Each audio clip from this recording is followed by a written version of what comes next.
You know, you think of New York City and you picture it all, right?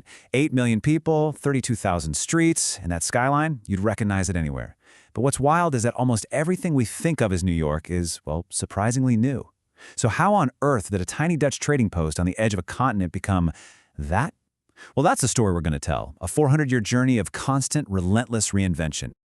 To really get your head around this, just look at the difference here. Before all the concrete and steel, Manhattan was this land of thick forests, teeming with wildlife. It was home to the Lenape people for thousands of years, and today, it's one of the most densely packed places on the entire planet. That journey, from total wilderness to a world capital, that's what we're about to dive into. So where does a story this big even begin? Well, it doesn't start with some grand vision for a city. Nope. It starts with Europe's hunger for new ways to make money, pure and simple. Check out this timeline. So the French technically made the first claim way back in 1524, but then crickets. For almost 100 years, nothing really happened. It wasn't until 1609 that Henry Hudson, who was sailing for the Dutch, really explored the area and saw its potential. By 1625, they were building a fort, and just like that, the first real seeds of a city were planted.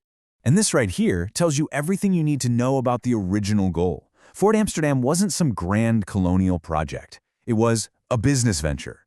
The entire settlement, which they named New Amsterdam, was built to protect one thing, the incredibly profitable fur trade. From day one, it was all about the money. Of course, we can't tell this story without talking about this number, the legend, right? In 1626, the Dutch official Peter Minuit bought the island of Manhattan from a local Lenape group for trade goods worth about 60 guilders. In today's money, that's maybe $1,000. Probably the most famous, and maybe infamous, real estate deal in all of human history. All right, let's jump to the city's first big reinvention. This is where a change of flag and a brand new name set it on a collision course with revolution, and eventually made it the first capital of a brand new country. So, the Dutch era? It didn't last all that long. By the 1660s, England and the Netherlands were huge rivals. So when an English fleet just sailed into the harbor in 1664, the governor, Peter Stuyvesant, who nobody really liked anyway, couldn't get a single person to fight. New Amsterdam just gave up. Not a single shot was fired. So the English are in charge, and first things first, the names have got to go. New Amsterdam becomes New York. The whole colony of New Netherland also becomes New York. And why New York? Well, it was all to flatter the guy who sponsored the takeover, James, the Duke of York, who would eventually become King James II of England. Okay, fast forward about a century, and New York is now a hotbed for revolution. It's home base for the Sons of Liberty, and it's where the colonies came together for the Stamp Act Congress to push back against British taxes. But here's the crazy irony. After the Americans lost a major battle, the British occupied the city for the entire war. And yet, after all that, it emerges as a symbol for the new United States, even serving as its first capital. It's where George Washington himself was inaugurated. The 19th century brings another massive transformation. New York is about to become the front door to America, and that leads to a population explosion that will change the city forever, bringing incredible energy, but also some very, very big problems.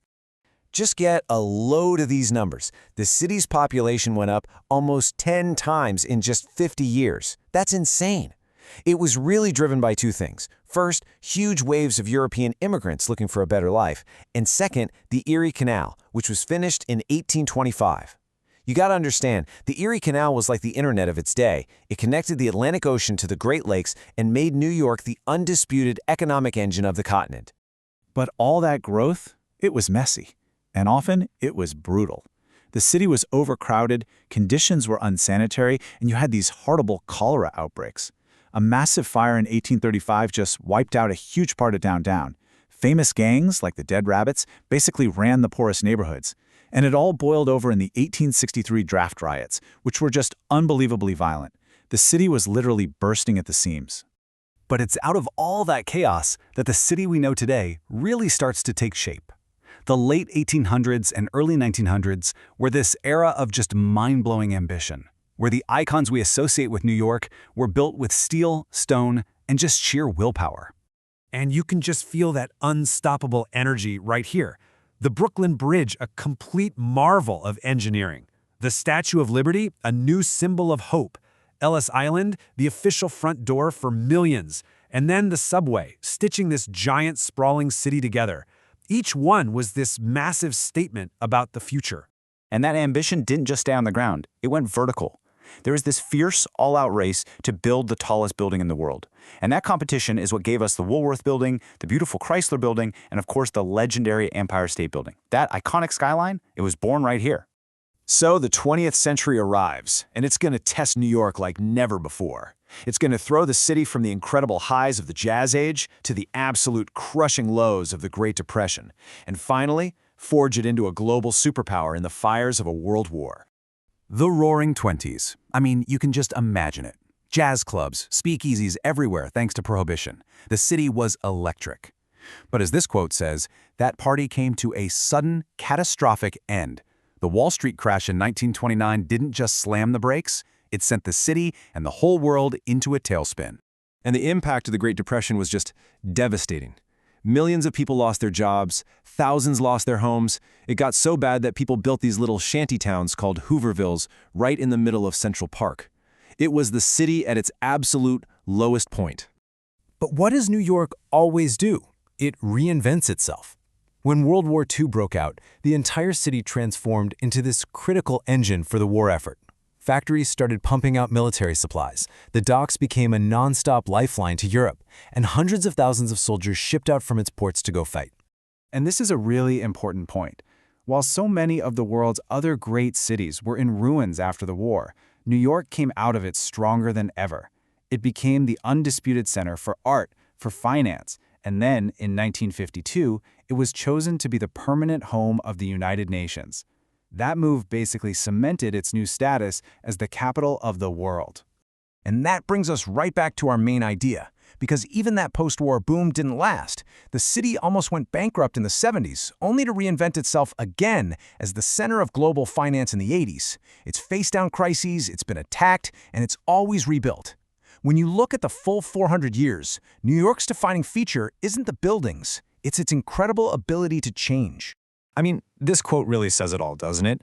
Through fires, riots, financial crashes, you name it, the city has always found a way not just to get by, but to come back stronger, to rebuild itself for a new age. That, right there, is its true legacy. So, from a tiny Dutch outpost to a global powerhouse, New York's entire history is a story of relentless transformation. And that leaves us with one final huge question. For a city that has never ever stopped changing, what could possibly be next?